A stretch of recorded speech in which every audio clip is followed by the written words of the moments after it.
Spuntano a velocità impressionanti, uno al giorno, enormi funghi post-industriali che invadono il Sulcis in crisi. Le pale eoliche sono un altro capitolo della storia assurda di una provincia che ora è la più povera d'Italia, mentre l'ultimo grande distretto superstite, quello dell'alluminio, si smonta proprio per il prezzo alto dell'energia. Ecco che qui si comincia a produrre energia, ma non per le industrie.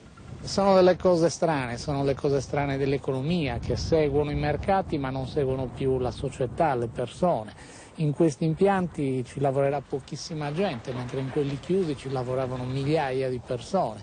Niente di questi impianti è costruito in Sardegna, non sappiamo neanche se le pale che sono d'alluminio utilizzano alluminio sardo oppure alluminio preso chissà dove. Dappertutto nel sud le aree industriali in crisi vengono tappezzate di pannelli o pale. L'obiettivo non è tanto pagare meno l'energia, quanto raggiungere quella quota del 5% di rinnovabili obbligatoria in Europa per multinazionali come l'Enel. Queste centrali eoliche soprattutto danno diritto ai cosiddetti certificati verdi, che sono commerciabili e hanno valore indipendente dal valore dell'energia realmente prodotta. Profitto sicuro, ed ecco la corsa alle concessioni cui secondo gli atti della Procura di Roma partecipò anche la P3 del sardo Flavio Carboni. Intanto le miniere di carbone del Sulcis giacciono chiuse sotto le pale eoliche. Noi sappiamo bene che per produrre alluminio vogliamo energia.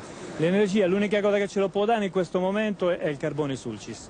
Non ci abbiamo altro. L'Alcoa è una delle grandi industrie di alluminio ancora accese, ma chissà per quanto. Una sentenza della Corte europea ha bollato come aiuto di Stato le tariffe agevolate per l'energia concesse alla multinazionale americana. Risultato, multa di 300 milioni di euro, una botta e soprattutto il problema intatto dei costi. E dopo una stagione di proteste anche feroci, di nuovo 2000 lavoratori sono sull'orlo della cassa integrazione. Io addirittura sono di quelli che ha partecipato alla costruzione di questa fabbrica, io ho 61 anni. Qui c'erano anche 4.000 persone nell'indotto quando stavano costruendo. Cosa c'erano? 4 gatti siamo adesso, non c'è più nessuno.